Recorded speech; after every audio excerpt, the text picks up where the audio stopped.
आज आपण बघणार आहोत मार्गशीर्ष गुरुवारसाठी काय काय साहित्य लागतं.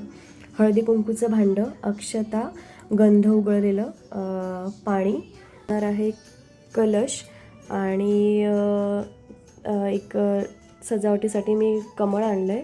त्यानंतर 5 पानं असलेला टाळ. त्यानंतर हे देवीसाठी वस्त्र आहे.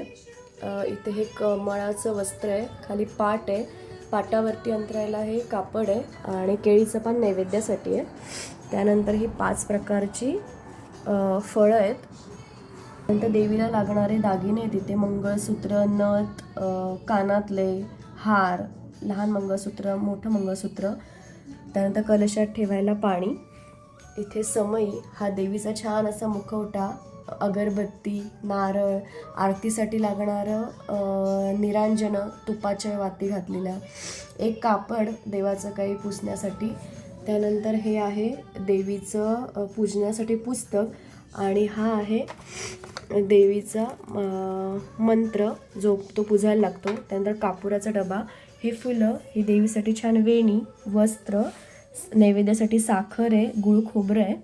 त्यानंतर आपण कलशामध्ये टाकणार आहे सुपारी, एक नाणं, मोती, पोवळ्या आणि सोन्याचा मणी. त्यानंतर विड्याचं पान, एक विडा तयार केला आहे आणि कलशामध्येच आपण एक दुर्वा टाकणार आहे.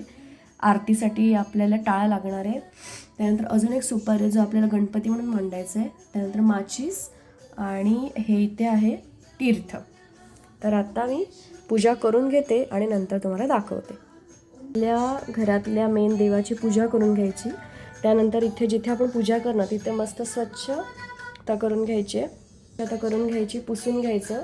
त्यानंतर मी इथे पाट ठेवला आहे, पण पाटाच्या खाली मी स्वस्तिक काढून त्यामध्ये थोडंसं कलरची रांगोळी टाकली. त्यानंतर पाटावरती छान असं कापड अंतरलं आहे आणि वरती हे कमळाचं आसन ठेवलं आहे. आता यावरती मी देवीची पूजा मांडणार आहे. आपण थोड्या वेळाने भेटू. हे मस्तपैकी अशा प्रकारे मार्गशीर्ष गुरुवारची मी मस्त छान पूजा केलेली. सुख म्हणजे असं मस्त देवाची छान प्रसन्न पूजा करणे. सगळी तयारी असेल की पूजा मस्त पटकन होते. बघा कसं छान सजवलंय.